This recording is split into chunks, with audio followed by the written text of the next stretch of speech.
I'm a huge Jimmy Bain fan, always have been. He's one of my favorite bass players on the planet. What's your nickname? Well, it used to be Jimmy Bob when I was in Dio. They called me Jimmy Bob Bain, and he don't care. And it's stuck.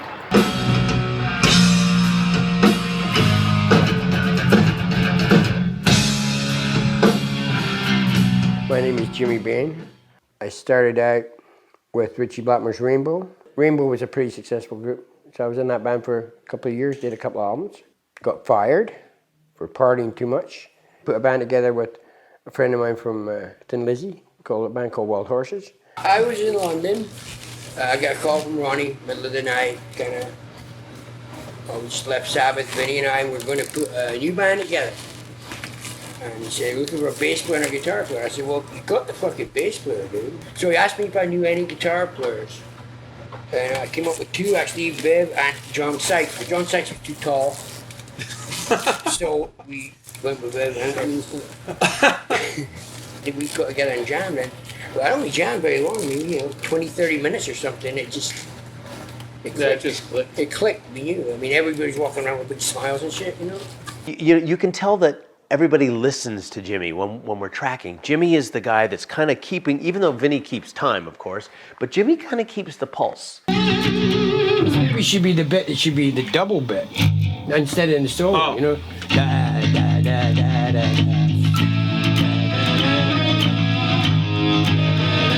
Well, what were you doing? That's what we were doing. No, that was the solo, that was the other bit. Da, da, da, da. Yeah.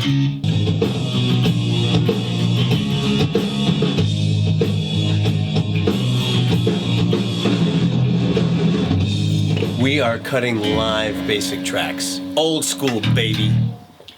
When you got guys that can play, why do it any other way? The recording was real. So there's no other interesting facts you could add about the snare drum at this time. Well, Jimmy burned it once with one of his cigarettes, but we got it off. He thought it was some sort of an ashtray. He leaves his mark everywhere. He was jet lagged. Yeah, jet lag. And he's like this. Yeah, jet lag. I was playing hard. And I'm like, okay. And we played, and he was on the floor. And then he fell asleep. And then He I still remember you going over to Ronnie and he said, "Hey Ronnie, you sure about this guy?" And Ronnie says, "Oh no, he'll be fine." And then Jimmy just woke up. Okay, let's go. So, next song. Yeah, So, that was an introduction to playing with Jimmy Bain. It's great. I played with Kate Bush, I played with John Cale from Velvet Underground. I made records with these guys and toured with them. And then I did Scorpions, Love at First Sting record.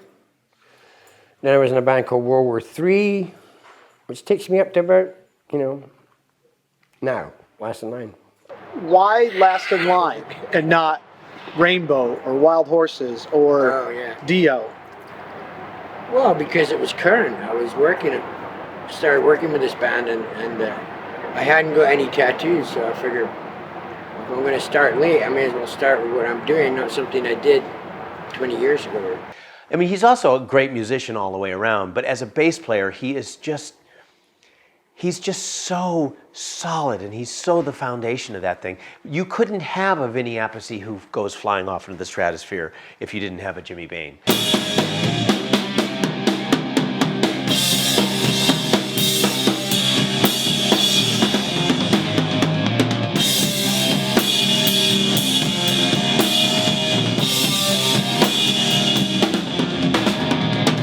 when we did Rainbow in the Dark and we were listening back to the song afterwards, I remember you had a Jim Beam and Coke in one hand and a Marlboro in the other one, and Jimmy wanders up to the keyboard while the song's going down, dun, dun, dun, dun, dun, and you put the cigarette in your mouth and you go because a keyboard player would have put the drink down and would have gone but Jimmy's like, and Ronnie went, yes! We got the hook, so that's how the hook for the song came up. Just didn't spill a drop. He did not spill a drop. The ash fell off the cigarette, though, eventually onto the black keys. True story. Called me up at the office and said, Raymond's in jail, can you go pick the van up at the pound and drive it down to Olympic? I'm thinking, fucking why not, I ain't doing nothing. Took it down there, walk in and they're fucking doing bubble Bobo. You know, with Yeah. 120 piece orchestra in there. What's that? John Paul Jones is conducting. Pete Okay, just hang had on. his fucking mind. 2 o'clock in the afternoon. I stayed there till like. There 2 days.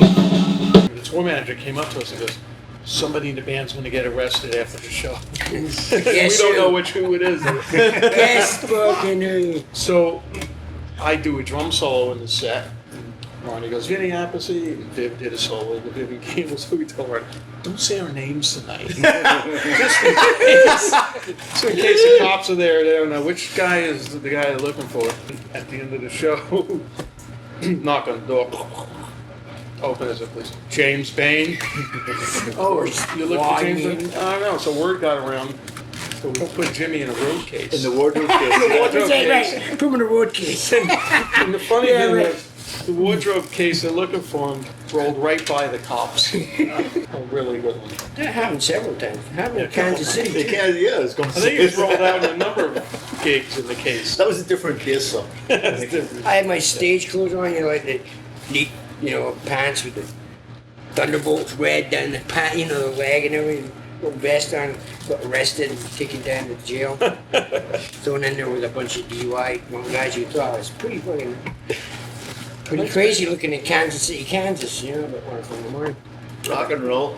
We have a rapport, you know, and it's quite unique. Quite unique, and, you know, consider we've been playing for fucking 100 years together, you know, so, you know, it's great. Better rapport than we likely had when we first played. But then we did, you know, there's more chicks around there.